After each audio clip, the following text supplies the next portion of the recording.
El llanto del cóndor. Hombres y mujeres de Ninagaga vivían en continuo sobresalto.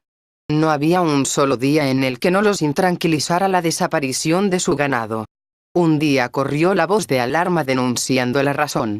Un enorme cóndor atacaba a los espantados rebaños sin temor a los colmillos de los perros ni a los hondazos de los pastores. Haciéndose la cruz juraban haberlos visto vencer a enormes animales sirviéndose de una veloz y aguerrida treta. Desde lo alto de las nubes donde reinaba o desde la cima de los picachos donde moraba, inaccesible para bestias y hombres, escrutaba las laderas con paciencia extraordinaria.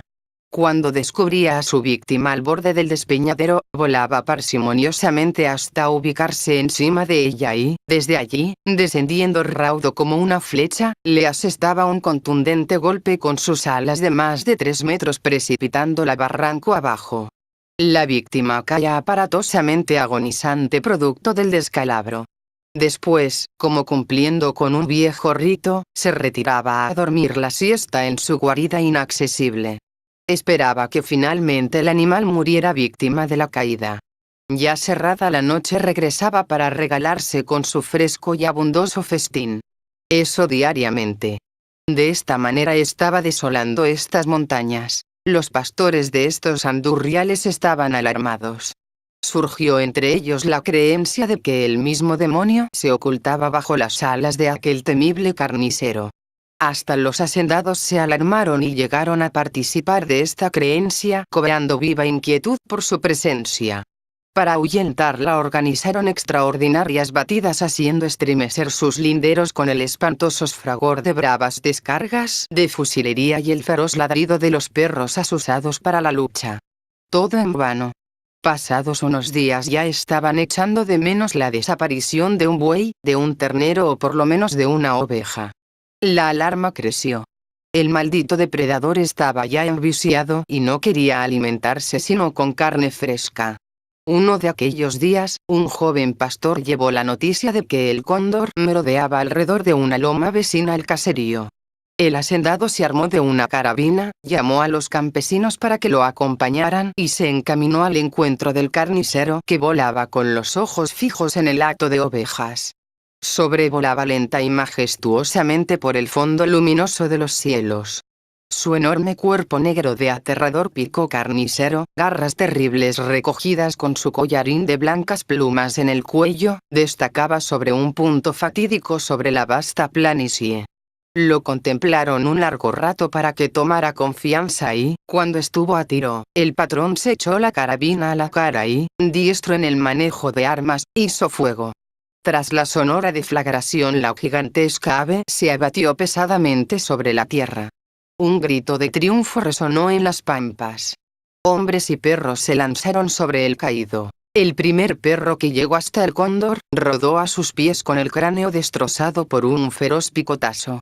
Los hombres espantados hacían llover pedradas sobre el duro plumón del herido. Este se defendió repartiendo aletazos y abatiendo al que lo tocara. Sus alas en remolinos de briosas acometidas hacían crujir su poderosa armazón de huesos. El patrón, entusiasmado por la belleza del plumaje, ordenó que se respetara la vida del cóndor. Cuando estaba casi agotado lo maniataron para llevarlo a la casa hacienda donde lo encerraron. Cuentan los que lo vieron en aquel trance que el cóndor lloraba de ira como una criatura indefensa. Por eso ese lugar le llamaron desde entonces Cóndor-Huaganán. No fue larga la convalecencia del cautivo.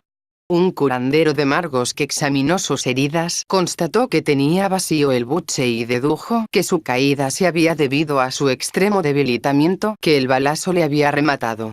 El hacendado, orgulloso de su presa, ciñó encima del desnudo y arrugado cuello, cubierto de un collar de plumas tiernas y blancas, otro, especialmente hecho de lana con los colores patrios. Era su más grande posesión junto con un marrano gigantesco, blanco y hermoso de raza europea, comprado a los alemanes hermanos Herold que tenían en su cervecería del Cerro de Pasco. Eran sus 2 trofeos más apreciados. Así pasaron los días. Preso y humillado aprendió a sobrellevar su cautiverio. En ese estado al cóndor le mutilaron las guías de sus alas para que no pudiera volar. tuvo que verse en la necesidad de convivir con las otras aves y animales de corral que lo miraban con desdén. Desde lo alto de una pared que había elegido como hotero, pasaba sus horas contemplando nostálgico la vasta extensión de los cielos azules, donde había sido el rey indiscutible.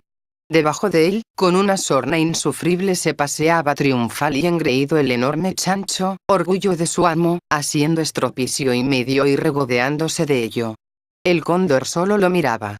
Hombres y mujeres ya se habían acostumbrado a verlo así, tranquilo, recorrer las distancias con su paso cansino como cualquier otra ave.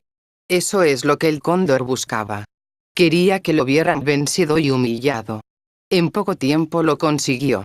Nadie daba un medio por él. Fuertes ya sus alas, un soleado día de junio, sin que nadie pudiera evitarlo, como si lo hubiera premeditado debidamente, se lanzó furiosamente sobre el engreído cerdo, clavándole sus poderosas garras sobre el grasiento lomo y, sin hacer caso de sus gruñidos guturales, subió a los aires y desapareció por las alturas inverosímiles con su presa entre sus garras. A partir de aquel día, con más saña e impudicia que antes, volvió a realizar sus rapiñas.